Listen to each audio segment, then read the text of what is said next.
சென்னை தியாகராய நகரில் பிரபல நகைக்கடையில் 1,84,00,000 ரூபாய் மதிப்பிலான தங்க, வைர நகைகள் மாயமான விவகாரத்தில் ஊழியர்கள் உட்பட 5 பேர் கைது செய்யப்பட்டுள்ளனர். தியாகராய நகர் வடக்கு உஸ்மான் சாலையில் பிரபல தங்க வைர நகைகளின் மொத்த விற்பனை நிறுவனத்தின் இயக்குநர் கௌதம் சந்துபோத்ரா பாண்டி பஜார் காவல் நிலையத்தில் பரபரப்பு புகார் ஒன்றை அளித்துள்ளார்.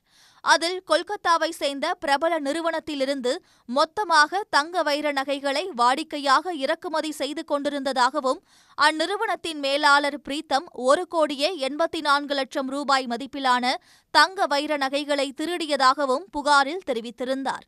விசாரணை நடத்தி மேலாளர் பிரீத்தம் மற்றும் கடை ஊழியர்கள் பிரதீப், அருண் உட்பட 5 பேரை கைது செய்தனர். அவர்களிடமிருந்து 259 கிராம் தங்க நகை, வைரம், 7 லட்சம் ரூபாய் ரொக்கம், ஒரு கார், பைக் உள்ளிட்டவை பறிமுதல் செய்யப்பட்டன.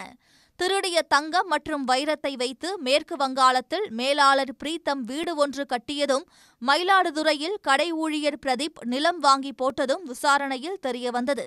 இந்த வழக்கில் தொடர்புடைய மீதமுள்ள நபர்களை போலீசார் தேடி வருகின்றனர். உடனுக்குடன் செய்திகளை தெரிந்து கொள்ள சன் நியூஸ் பெல் ஐகானை கிளிக் பண்ணுங்க.